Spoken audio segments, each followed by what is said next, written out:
बहुत समय पहले की बात है। भगवान बुद्ध अपने शिष्यों के साथ एक गांव में उपदेश दे रहे थे। बुद्ध ने गंभीर और शांत स्वर में कहा, क्रोध ऐसी अग्नि है जिसमें क्रोध करने वाला स्वयं भी जलता है और दूसरों को भी जलाता है। लोग मंत्रमुग्ध होकर सुन रहे थे। हर कोई ध्यान से उनके शब्दों को महसूस कर रहा था।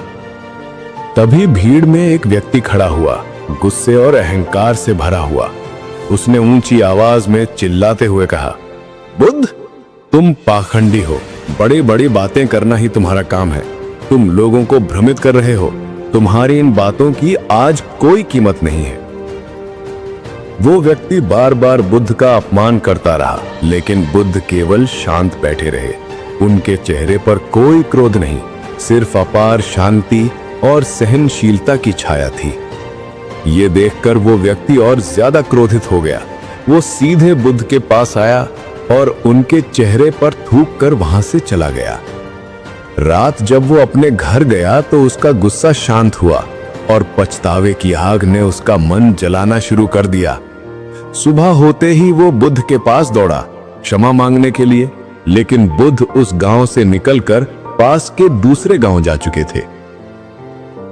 उसने उन्हें खोजते हुए आखिरकार दूसरे गांव में पा लिया।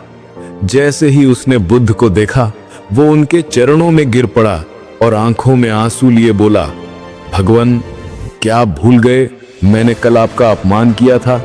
मैंने आप पर थूका था। मुझे क्षमा कर दीजिए। बुद्ध ने कोमल मुस्कान के साथ कहा, कल? बीता हुआ कल तो मैं वहीं छोड़ आया हूं और तुम अभी भी वहीं अटके हुए हो। तुम्हें पछतावा हुआ, तुमने पश्चाताप कर लिया, अब तुम निष्पाप हो गए हो। याद रखो, बुरी बातों को बार बार याद करने से वर्तमान बिगड़ जाता है और भविष्य भी। इसलिए बीते हुए कल को भूलकर आगे बढ़ो। बुद्ध की बातें सुनकर उस व्यक्ति की आंखों से आंसू बह निकले। उसका हृदय हल्का हो गया और उसने संकल्प लिया, अब वो क्रोध को कभी अपने ऊपर हावी नहीं होने देगा।